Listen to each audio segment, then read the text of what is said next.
नमस्कार दोस्तों, स्वागत है आपका ज्ञान की चमक में। और लेकर हाजिर हैं बहुत ही इंटरेस्टिंग टॉपिक ज्योग्राफी का, भारत के ज्वालामुखी। दोस्तों पहले हम जानते हैं ज्वालामुखी क्या होता है। तो दोस्तों ज्वालामुखी, जैसे कि आपको नाम से ही प्रतीत हो रहा है कि ज्वाला का मतलब होता है अग्नि और मुखी मतलब मुख, यानी आग का मुख का मतलब ज्वालामुखी, यानी एक ऐसा मुख जिससे आग निकलती हो, ज्वाला निकलती हो, उसको बोलते हैं हम ज्वालामुखी। दोस्तों आइए भारत के, वैसे तो भारत में ज्यादा ज्वालामुखी है नहीं, दो ज्वालामुखी भारत में ऐसे हैं जो सक्रिय हैं। पहला बैरन द्वीप और नारकोंदम। बाकी सब ज्वालामुखी लुप्त हो चुके हैं या फिर सक्रिय नहीं है या फिर छोटे ज्वालामुखी हैं।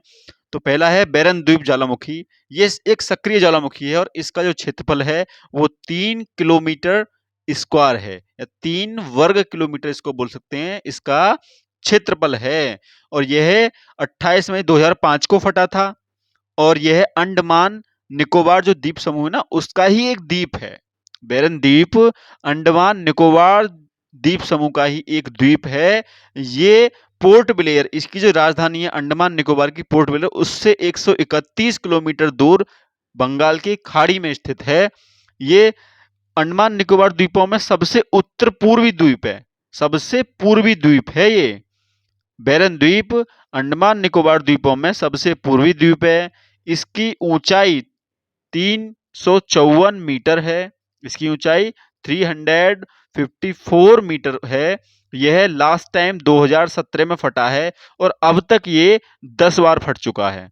जब से इसको रिकॉर्ड किया गया है तब से यह अब तक 2017 तक ये 10 बार फट चुका है। और ये एक इसका टाइप है मिश्रित ज्वालामुखी, ये एक मिश्रित ज्वालामुखी है। अगला है नारकोंदम ज्वालामुखी। ये भी एक सक्रिय ज्वालामुखी के रूप में आता है। इसकी ऊंचाई 710 मीटर है। ये भी अंडमान निकोबार द्वीप समूह में है। सैकड़ों वर्षों से ये लेकिन शांत है। अभी ये सैकड़ों वर्षों से शांत है लेकिन फट कभी भी सकता है। इसका जो क्षेत्रफल है वो 7.63 किलोमीटर स्क्वायर है। 7.63 वर्ग किलोमीटर इसका क्षेत्रफल है। और इसकी पॉपुलेशन है 16। इसमें 16 लोग रहते हैं। 2011 की जनगणना के अनुसार इसमें 16 लोग पाए गए 2011 में। अगला है बारातांग। ये भी अंडमान निकोबार में है। ये नारकोंदम का ही एक दूसरा पार्ट है। ये 238 किलोमीटर स्क्वायर इसका क्षेत्रफल है।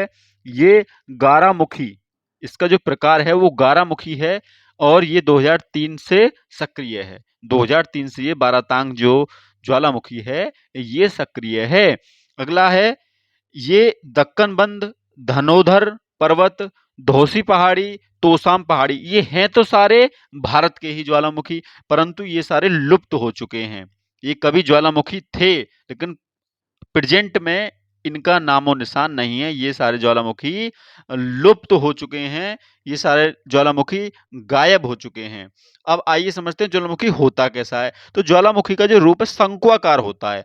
ज्वालामुखी दिखने में शंकुआकार होता है, शंकु जैसे आकार का होता है। नीचे से चौड़ा होगा और ऊपर से पतला होता है।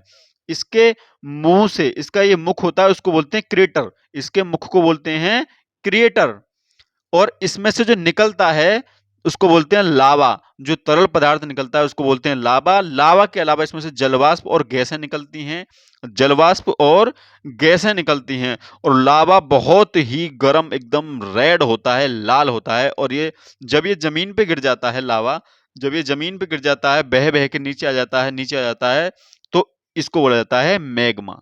इसको बोला जाता है मैग्मा। तो इसके ज्वालामुखी के बहुत से लाभ भी हैं और बहुत सी हानियां भी हैं। लाभ तो इसके ये हैं कि जब ये जमीन से फटता है तो लावे के साथ साथ बहुत सारे बहुमूल्य खनिज हमें प्राप्त होते हैं। और नुकसान ये है कि जितने बीच में ये फटेगा उतने बीच की भूमि को बंजर बना देता है, वहां पर उपजाऊ नहीं रहती है। या तो उपजाऊ नहीं रहेगी या बहुत ज्यादा उपजाऊ रहेगी। अगर काली मिट्टी इसके साथ आती है और वो ठंडी हो जाती है तो बहुत उपजाऊ रह जाती है। परंतु अगर काली मिट्टी ना आके कोई और मिट्टी आती है, पथरीली मिट्टी वगैरह आती है, तो वो उपजाऊ नहीं रहती है। इस प्रकार इसके नुकसान भी काफी हैं। तो ये था दोस्तों हमारा पार्ट भारत के ज्वालामुखी। दोस्तों इसको ज़्यादा से ज़्यादा शेयर करें, जिससे ज़्यादा से ज़्यादा लोग इसका लाभ ले सकें। धन्यवाद दोस्तों, आपका दिन शुभ हो।